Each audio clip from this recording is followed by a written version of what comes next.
നമുക്ക് ഇന്നത്തെ class start ചെയ്യാം. സോ ഫസ്റ്റ് ക്വസ്റ്റ്യൻ എന്ന് പറയുന്നത് ICRISAT was established in the year. Which year ICRISAT established? So നിങ്ങൾ രണ്ടുപേരുണ്ട്, ആരെങ്കിലും ഒരാൾ പറയാം ICRISAT എപ്പോഴാണ് എസ്റ്റാബ്ലിഷ് ചെയ്തത്, ഏത് വർഷമാണ്? ചുമ്മാ ഒരു ഗസ്.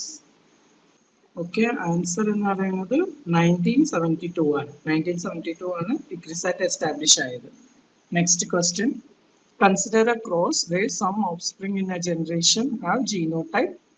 അപ്പൊ ഓഫ്സ്പ്രിങ്ങിനാണ്, ഓഫ്സ്പ്രിങ്ങിന്റെ ജീനോടൈപ്പ് ആണ് ഈ PPQR, small p small p. അപ്പൊ which of the following can genotype of parents? പേരൻസിന്റെ ജീനോടൈപ്പ് എങ്ങനെ ആയിരിക്കണം എന്നാണ് ക്വസ്റ്റ്യൻ. നമുക്കൊരു ക്രോസ് ഉണ്ട്. Yeah, good, very good. Because ഇപ്പൊ P capital P small p capital Q small q capital R small r ഉള്ളപ്പോഴാണ് നമുക്കൊരു ഗാമേറ്റ് ആയിട്ട് small p small q small r കിട്ടും. അതുപോലെ മെയിൽ പേരന്റിലും ഇങ്ങനെ ഒരു ഗാമേറ്റ് ഫോം ആവും. രണ്ട് പേരൻസും heterozygous for all the genes. ഇത് രണ്ടും ഫ്യൂസ് ആവുമ്പോൾ നമുക്ക് small p small p small q small q small r കിട്ടും. Okay, good. Next, for hybridization, in which of the following crops the florets are clipped at the top to expose the anthers? ഇപ്പോൾ ഓരോരോ ക്രോപ്പിന്റെയും floral biology മനസ്സിലായാൽ ഇത് നമുക്ക് പറയാൻ പറ്റും ഏത് ക്രോപ്പിലാണ് നമ്മൾ ടോപ്പിനെ clip of ചെയ്യുന്നത്.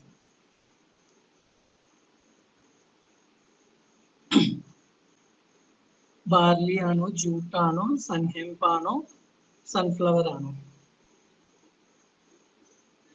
ജസ്റ്റ് ഒന്ന് try ചെയ്യാവോ?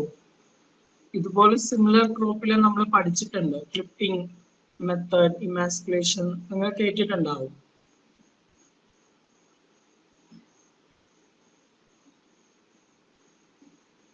So the answer is barley. ബാർലിയിലാണ്. ഇപ്പൊ നമ്മൾ റൈസിൽ നിങ്ങൾ പഠിച്ചിട്ടുണ്ടാവും UG സമയത്ത് emasculation techniques in rice, clipping method, പിന്നെ hot water method, rinse method, റാമയ മെത്തേഡ്. സോ ഈ സീരിയൽ ക്രോപ്സിലാണ് എവിടെയൊക്കെയാണ് നമുക്ക് സ്പൈക്ലെറ്റ്സ് ഉള്ളത്. ആ സ്പൈക്ലെറ്റ്സിന്റെ മേലെ നമ്മൾ എന്ത് ചെയ്യും? ക്ലിപ്പ് ചെയ്യും. ക്ലിപ്പ് ചെയ്യുന്ന വെച്ചാൽ നമ്മളൊരു 45 ഡിഗ്രി ആംഗിളിൽ കട്ട് ചെയ്യും സിസർ വെച്ച്. അപ്പൊ എന്താവും? ആ ലെം ആൻഡ് പാലിയ കട്ട് ആവുമ്പോൾ, ആ ടോപ്പ് പോർഷൻ കട്ട് ആവുമ്പോൾ നമുക്ക് ആൻഡ്രീഷ്യം ഗൈനീഷ്യമായിട്ട് എക്സ്പോസ് ആവും. അപ്പൊ നമ്മൾ എന്ത് ചെയ്യും? ആൻതേഴ്സ് മാത്രം റിമൂവ് ചെയ്യും. ഓക്കെ, അതാണ് ക്ലിപ്പ് ഓഫ് ചെയ്യുന്നത്. ബാക്കിയുള്ള ക്രോപ്പിന്റെ ഫ്ലോറൽ ബയോളജി മനസ്സിലായാൽ ഇത് ഈസി ആയിട്ട് പറയാൻ പറ്റും. ബാക്കിയുള്ള ക്രോപ്സ് നോക്കുമ്പോൾ ഇപ്പൊ സൺഹെംപ് ആവട്ടെ, ജൂട്ട് ആവട്ടെ, ഇതെല്ലാം ഫ്ലവേഴ്സ് ഉണ്ടാവും. ഓക്കെ, ലൈക്ക് നമ്മൾ കൗപ്പിയിൽ കാണുന്ന ഫ്ലവേഴ്സ് പോലെ സൺഹെംപിൽ ഉണ്ടാവും. Because leguminaceae family. അപ്പൊ അതെല്ലാം നമുക്ക് ക്ലിപ്പ് ഓഫ് ചെയ്യേണ്ട ആവശ്യമില്ല. നമ്മൾ കീൽപെറ്റലിന് എക്സ്പോസ് ചെയ്താൽ തന്നെ ആൻഡ്രീഷ്യം ഗൈനീഷ്യം നമുക്ക് കിട്ടും. Okay, so floral biology base ചെയ്തിട്ടാണ് ഈ question. Next, the process of mitosis in a cell consists of a series of events. Arrange the events from first to last. കുറച്ച് ഈവൻസ് ഇവിടെ ഉണ്ട്, ഒരു 5 ഈവന്റ് മൈറ്റോസിന്റെ ഉണ്ട്. ഇത് നിങ്ങളിപ്പോ ഓർഡർ ആക്കണം, ഏതാണ് ഫസ്റ്റ്, സെക്കൻഡ്, അങ്ങനെ ക്വിക്ലി എല്ലാം സ്റ്റേറ്റ്മെന്റും വായിച്ചിട്ട് ഓർഡർ ആക്കിയാൽ മതി.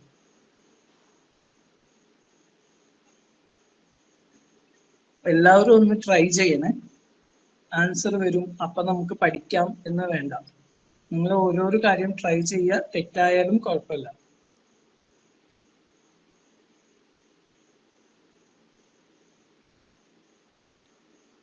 ഓരോരോ ഫേസ് ഓർമ്മയുണ്ടെങ്കിൽ ഇതൊക്കെ നമുക്ക് അറേഞ്ച് ചെയ്യാം.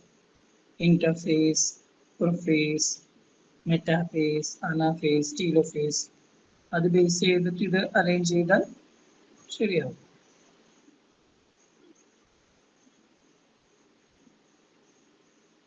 യെസ്, നിങ്ങൾക്ക് പറയാം, സമയം കളയണ്ട.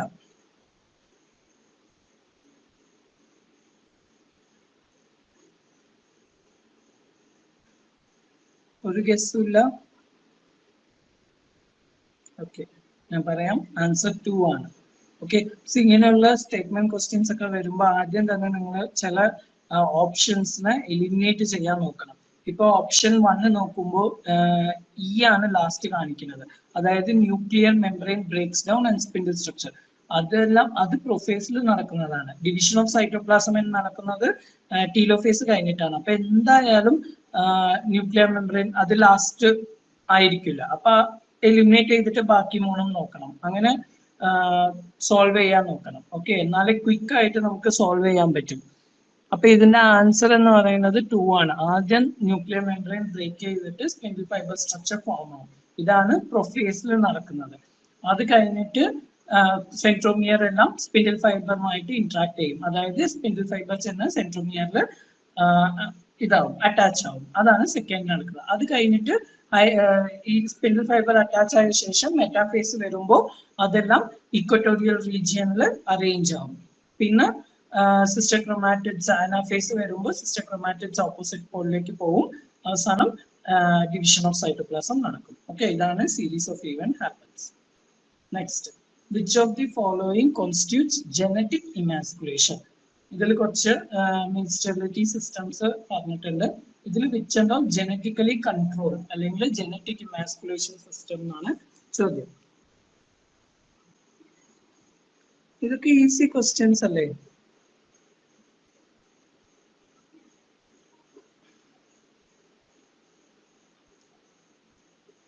Which of the following constitutes genetic emasculation? Emasculation എന്ന് പറയുന്നത് റിമൂവൽ ഓഫ് മെയിൽ ആണ്. അപ്പൊ മെയിൽ സ്റ്റെറിലിറ്റി എന്ന് പറയുമ്പോൾ അവിടെ ഓൾറെഡി മെയിൽ സ്റ്റെറൈൽ ആയതുകൊണ്ട് നമ്മൾ ഇമാസ്കുലേഷൻ പ്രോസസ് വേണ്ട. അപ്പൊ which are these male sterilities controlled by genes എന്നാണ് ചോദ്യം. Genetic emasculation.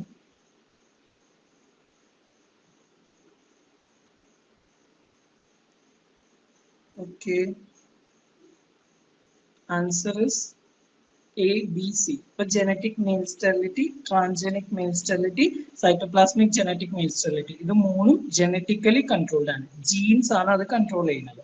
Okay, whereas chemical hybridizing agent എന്ന് പറയുന്നത് നമ്മൾ ആ പർട്ടിക്കുലർ ഹൈബ്രിഡ് പ്രൊഡക്ഷൻ സമയത്ത് കെമിക്കൽ സ്പ്രേ ചെയ്യും, മെയിൽ സ്റ്റെറൈൽ ആക്കും, ഹൈബ്രിഡ്സ് പ്രൊഡ്യൂസ് ചെയ്യും. അടുത്ത സീസൺ വരുമ്പോൾ നമ്മൾ വീണ്ടും കെമിക്കൽസ് സ്പ്രേ ചെയ്ത് കൊടുക്കണം. അപ്പൊ അത് ഹെറിറ്റബിൾ അല്ല, അത് ജനറ്റിക് അല്ല, നമ്മൾ എൻവിറോൺമെന്റലി കൺട്രോൾ ചെയ്യുന്നതാണ്. നമ്മളാണ് ഹ്യൂമൻ കൺട്രോൾ ആണ് കെമിക്കൽ വെച്ച്. പക്ഷെ ബാക്കിയെല്ലാം ജീൻസ് ആണ്. ഇപ്പൊ ജനറ്റിക് മെയിൽ സ്റ്റെറിലിറ്റി എടുക്കുമ്പോൾ mostly recessive genes small m s ന്യൂക്ലിയസിൽ വരുമ്പോൾ അത് മെയിൽ സ്റ്റെറൈൽ ആവും. ഇത് ട്രാൻജനിക് മെയിൽ സ്റ്റെറിലിറ്റി എടുക്കുമ്പോൾ നമ്മൾ ബാർനീസ് ബാർസ്റ്റാർ ജീൻസ് യൂസ് ചെയ്യും. Okay, cytoplasmic genetic male sterility വരുമ്പോൾ സൈറ്റോപ്ലാസത്തിലുള്ള ജീൻസും ന്യൂക്ലിയസിലുള്ള ജീൻസും ഇന്ററാക്ട് ചെയ്തിട്ട് ആ മെയിൽ സ്റ്റെറിലിറ്റി കൺട്രോൾ ചെയ്യും. അപ്പോൾ ഫസ്റ്റ് 3 ജനറ്റിക്കലി കൺട്രോൾഡും ലാസ്റ്റ് 1 മീൻസ് ലൈക്ക് എൻവയോൺമെന്റലി കൺട്രോൾ ആണ്, നമ്മൾ കെമിക്കൽ വെച്ച് ഉണ്ടാക്കുന്നതാണ്, നോൺ ഹെറിറ്റബിൾ ആണ്. Okay,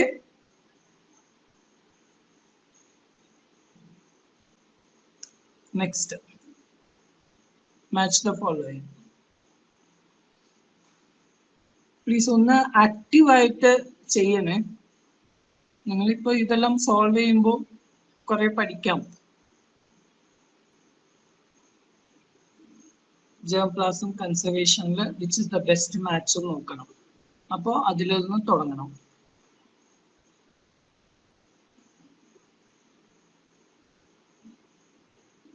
Any guess?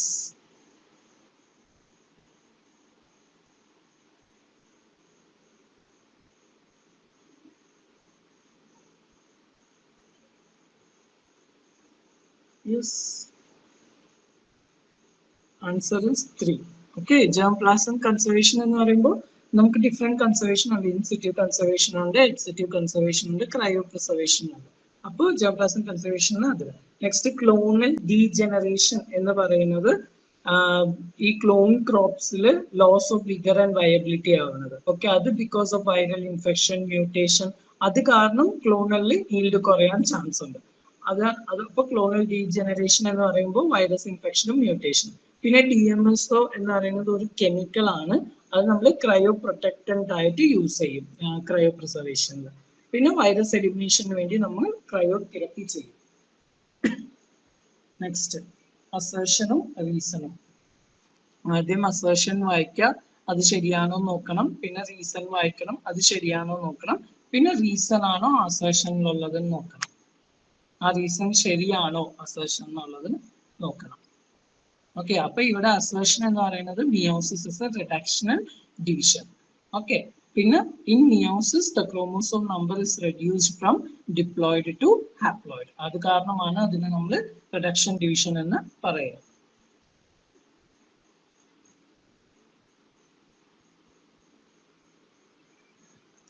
Yeah, good. Okay, meiosis ഒരു reductional division ആണ് because chromosome haploid conditionലേക്ക് പോകുന്ന റീസൺ ആണ്. Okay, at the end daughter cell haploid condition ഉണ്ടാവും.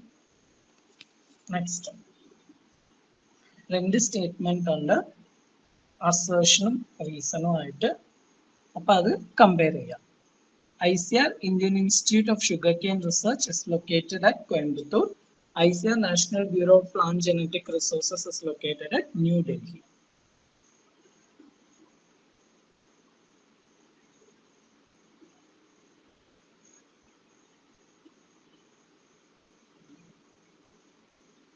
സോ ആദ്യം രണ്ട് സ്റ്റേറ്റ്മെന്റും ശരിയാണോ നോക്കണം, പിന്നെ അസേർഷൻ ഉള്ള റീസൺ ആണോ നോക്കണം. അപ്പൊ ഈ ക്വസ്റ്റ്യൻ വായിക്കുമ്പോൾ തന്നെ നിങ്ങൾക്ക് A is false but R is true. Very good. Okay. Yes. Because Indian Institute of Sugarcane is located at എവിടെയാണ് location? Indian institute of sugarcane IISR. അത് കോയമ്പത്തൂർ അല്ല, കോയമ്പത്തൂർ. Very good. അത് ലക്നോ ആണ്. കോയമ്പത്തൂരിലുള്ളത് SBI ആണ്, ഷുഗർകെയിൻ ബ്രീഡിംഗ് സ്റ്റേഷൻ ആണ്. SBI sugarcane breeding institute ആണ് കോയമ്പത്തൂരിലുള്ളത്. Indian institute of sugarcane research ലക്നോയിലാണ്. പിന്നെ അതുകൊണ്ട് സ്റ്റേറ്റ്മെന്റ് അസേർഷൻ റോങ് ആണ്. Reason national bureau of plant genetic resources അത് ഡൽഹിയിലാണ്, അത് ട്രൂ ആണ്. പിന്നെ നമ്മൾ വേറൊരു, ഇപ്പൊ suppose Indian institute of sugarcane research is located at Lucknow, national bureau of genetic resources located at New Delhi എന്ന് ചോദിച്ചാൽ എന്തായിരിക്കും ആൻസർ? ഇപ്പൊ ഇവിടെ കോയമ്പത്തൂർ ഞാൻ വായിച്ചിട്ട് ലക്നോന്ന് ഇടുകയാണ്. അപ്പൊ എന്തായിരിക്കും നിങ്ങളുടെ ആൻസർ?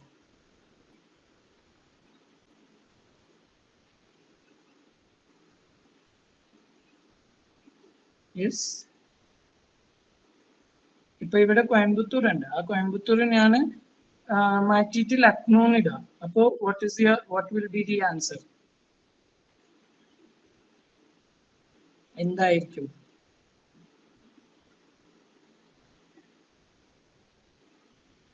Yes, good. ബോത്ത് അസേർഷനും റീസണും ശരിയാണ്, പക്ഷെ രണ്ടും ഇൻഡിപെൻഡന്റ് സ്റ്റേറ്റ്മെന്റ് ആണ്, അവർ കമ്പയർ ചെയ്യേണ്ട ആവശ്യമില്ല. അപ്പോൾ എക്സ്പ്ലനേഷൻ അല്ല, അസേർഷൻ ഉള്ള എക്സ്പ്ലനേഷൻ അല്ല. പിന്നെ നെക്സ്റ്റ് ക്വസ്റ്റ്യൻ, ഇതിലും ഫസ്റ്റ് അസേർഷൻ ആയിട്ട് വരുന്നത് dioecious ensures that outbreeding will always occurs. Okay, in dioecious male and female flowers are present on different parts of the same plant. ആദ്യം രണ്ടും നോക്കണം, പിന്നെ അതിന്റെ റീസണും അസേർഷനും കമ്പയർ ചെയ്യണം.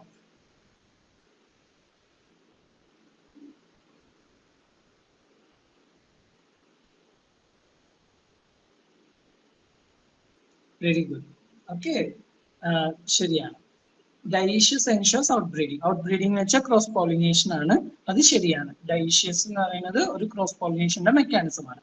പിന്നെ റീസൺ പറഞ്ഞത് in dioecious male and female flowers are present on different parts of the same plant. ശരിക്കും മൊണീഷ്യസിലാണ് male and female flower present on different parts. dioecious male flowers separate പ്ലാന്റിലും ഫീമെയിൽ ഫ്ലവേഴ്സ് വേറെ പ്ലാന്റിലും ഉണ്ടാവും. Okay, അപ്പോ അത് തെറ്റാണ്. Very good.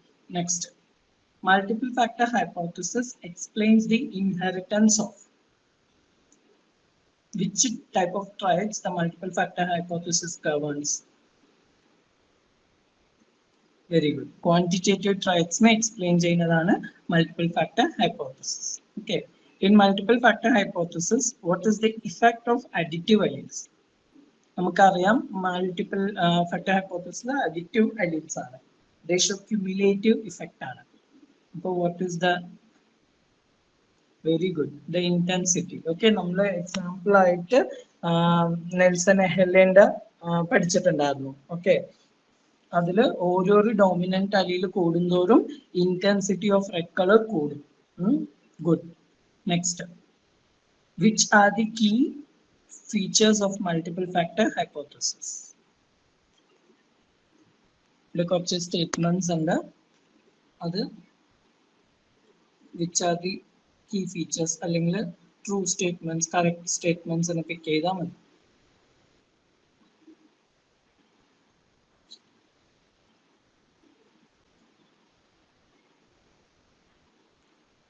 Yes, good. Okay, so first statement, they exhibit continuous variation rather than distinct discrete characters. Yes, അത് quantitative characters ആയതുകൊണ്ട് continuous variation അവിടെ ഉണ്ടാവും. They are controlled by many genes ആണ്. Okay, അപ്പോൾ അത് അവിടെ തെറ്റാണ്. Each contributes a small additive effect ആണ്. Environmental effect plays a major role. Okay, good. Next. In a cross, 3 heterozygous genes are involved. What is the proportion of F2 plant with the same extreme phenotypes?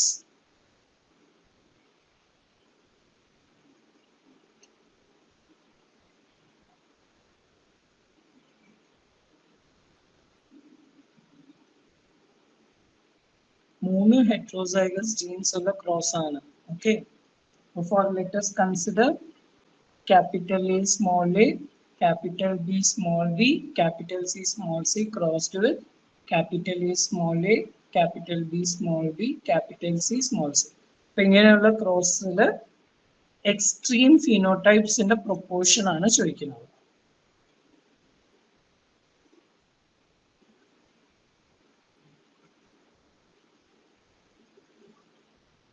Okay, actually അവിടെ ഒരു word ഉണ്ട് with the same extreme phenotypes. Okay, same phenotype ഉണ്ടാവണം. എത്ര extreme എന്ന് മാത്രമല്ല, അവിടെ same എന്നുള്ള ഒരു വാക്കും കൂടി ഉണ്ട്. അതും കൂടി ശ്രദ്ധിക്കണം. ഇപ്പോ ആ സെയിം ഇല്ലെങ്കിൽ എന്താണ് 2/64 എന്നുള്ളത് ശരിയാണ്. യെസ്, 1/64 ആണ് answer. Because capital A, capital A, capital B, capital B, capital C, capital C, ഇതൊരു എക്സ്ട്രീമും small a, small a, small b, small b, small c, ഇതൊരു എക്സ്ട്രീം ആണ്. അപ്പൊ അവര് സെയിം എക്സ്ട്രീം ഫിനോടൈപ്സ് നോക്കുമ്പോൾ ഒന്ന് ഇത് 1/64 അല്ലെങ്കിൽ ഇത് 1/64. So answer is 1/64. Okay, clear അല്ലേ? അത് ടോട്ടലി നമുക്ക് എത്ര ഗാമറ്റ്സ് വരും? ഇവിടെ 8 ഗാമറ്റ്സ് വരും. അപ്പൊ 8 into 8 എന്ന് പറയുമ്പോൾ 64 ഇൻഡിവിജ്വൽസ് ഉണ്ടാവും. ആ 64 ഇൻഡിവിജ്വൽസിൽ 1 individual will have same extreme phenotypes. Okay, next. Mendelian inheritance typically deals with 1 or 2 genes with dominance leading to distinct ratios and discontinuous variation. ഇതാണ് first statement, Mendelian inheritance. Whereas multiple factor hypothesis deals with many genes, usually with additive effects resulting in continuous variation. അപ്പോൾ ഇവിടെ രണ്ട് type of genetics എന്നാണ് പറഞ്ഞത്, Mendelian geneticsഉം quantitative ജെനറ്റിക്സും. അപ്പൊ ഈ രണ്ട് സ്റ്റേറ്റ്മെന്റും ശരിയാണോ നോക്കണം.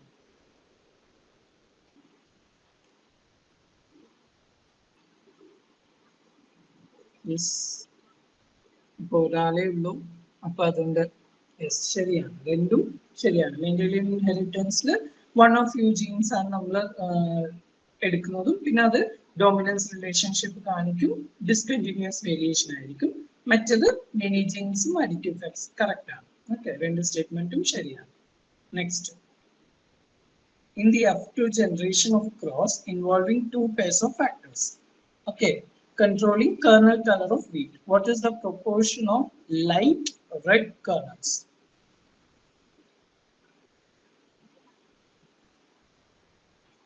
So the multiple factor hypothesis ratio അറിഞ്ഞാൽ ഇത് ചെയ്യാം നമുക്ക്.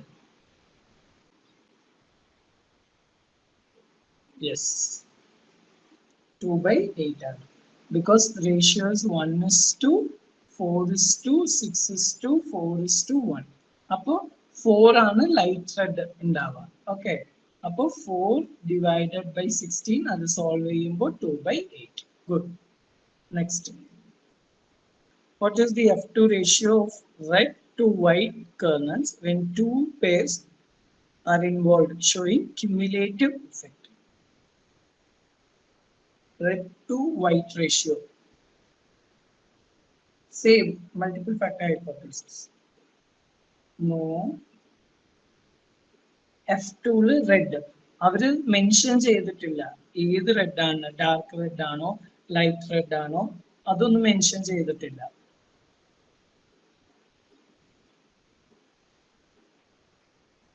It is, yeah, 15:1. 4:1 നമുക്ക് പറയാൻ പറ്റില്ല. 4:16 എന്ന് പറയുമ്പോൾ ശരിയാവും.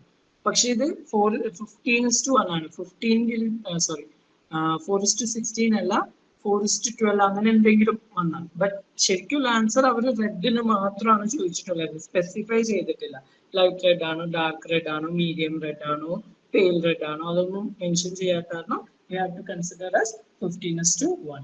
Okay. സർ ആ ക്വസ്റ്റ്യനിലെ എന്തോ ആ ക്വസ്റ്റ്യനിൽ ഇപ്പം 1:4:6:4:1 അല്ലേ? അതെ അതെ. അപ്പൊ വൺ ഡാർക്ക് റെഡ് സെക്കൻഡിലല്ലേ നമ്മൾ റെഡ് എന്ന് പറയുന്ന 4 റെഡ് ആണ്. 1:4:6 ഡാർക്ക് റെഡ് എന്ന് പറയും. പക്ഷെ ഇവിടെ റെഡ് ടു വൈറ്റ് കളേഴ്സ് എന്ന് മീൻസ് മറ്റേ മൾട്ടിപ്പിൾ ഫാക്ടർ ഹൈപ്പോത്തസിസ് നോക്കുമ്പോൾ ആദ്യം ഈ നെൽസൺ എഹലെ പറഞ്ഞത് 15:1 റേഷ്യോ ആണ്. ഓക്കെ, ക്യുമുലേറ്റീവ് ഇഫക്റ്റ് ആയിട്ട് 15:1. പിന്നെ അത് ഡീപ്ലി ശ്രദ്ധിക്കുമ്പോഴാണ് നമുക്ക് ഈ റേഷ്യോസ് കിട്ടിയത്. അപ്പോൾ ക്യുമുലേറ്റീവ് ഇഫക്റ്റ് കാണിക്കുന്നത് 15:1 ആണ്. പിന്നെ നമ്മൾ സെപ്പറേറ്റ് ചെയ്യുമ്പോഴാണ് ഡാർക്ക് റെഡ് അങ്ങനെയുള്ള റേഷ്യോസ് നമുക്ക് കിട്ടുന്നത്.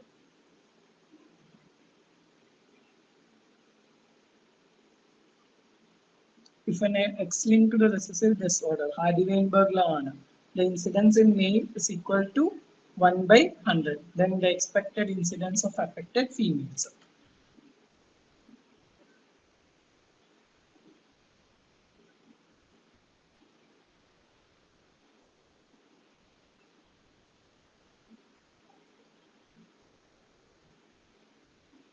ഇത് ജസ്റ്റ് മറ്റേ ഫീമെയിലും മെയിലിന്റെ സെക്സ് ലിങ്ക്ഡ് ആണ്, അങ്ങനെ ആലോചിച്ചാൽ മതി. സെക്സ് ലിങ്ക്ഡ് ഡിസോർഡർ ആണ്.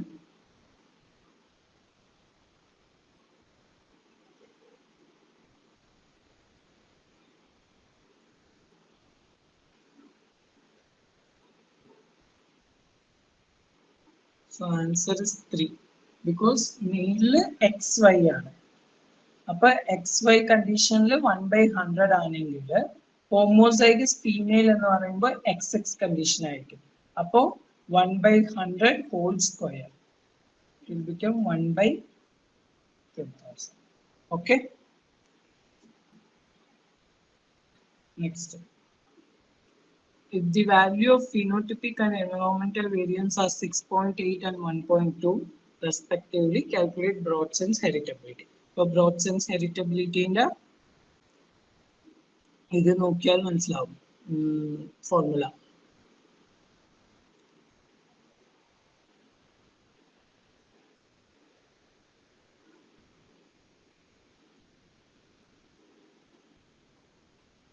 So H square is equal to ഒരു ഫോർമുല ആണ് ഹെറിറ്റബിലിറ്റി, നമ്മൾ പഠിച്ചിട്ടുണ്ടായിരുന്നു, VG/VP.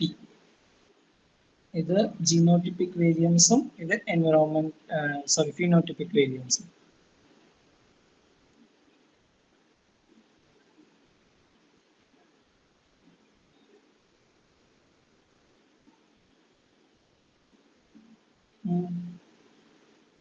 സബ്സ്റ്റിറ്റ്യൂട്ട് ചെയ്താൽ അറിയാം. ഇപ്പൊ വി ജി എന്ന് പറയുന്നത് ജീനോട്ടിപ്പിക് വേരിയൻസ് ആണ്, അത് ഇവിടെ പറഞ്ഞിട്ടില്ല. പക്ഷെ എൻവറോൺമെന്റൽ വേരിയൻസ് പറഞ്ഞിട്ടില്ല. അപ്പൊ ഫീനോടൈപ്പ് എന്ന് പറയുന്നത് ജീനോടൈപ്പ് പ്ലസ് എൻവറോൺമെന്റ് ആണ്. അപ്പൊ ടോട്ടൽ വേരിയബിലിറ്റി എന്ന് പറയുന്നത് 6.8 ഫീനോട്ടിപ്പിക് വേരിയബിലിറ്റി. അതില് നമ്മൾ മൈനസ് ചെയ്യണം, -1.2 എൻവറോൺമെന്റൽ വേരിയൻസ് മൈനസ് ചെയ്താൽ 5.6 കിട്ടും. അത് ഇവിടെ സബ്സ്റ്റിറ്റ്യൂട്ട് ചെയ്താൽ VG. അപ്പോൾ 5.6 divided by 6.8, അതാണ് answer. 82.3%. Okay. Okay. Because phenotype എന്ന് പറയുന്നത് genotype plus environment ആണ്. അപ്പോൾ phenotypic variance genotypic variance ഉണ്ടാവും, environmental variance ഉണ്ടാവും. In Mendelian dihybrid cross, out of 400 F2 generation plants, how many will be homozygous for at least one gene?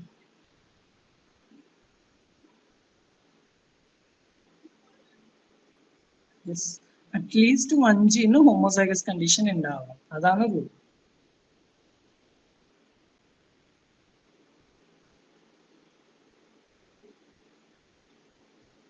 So answer 300 ആണ്. അതെങ്ങനെ വന്നു ഞാൻ പറയാം.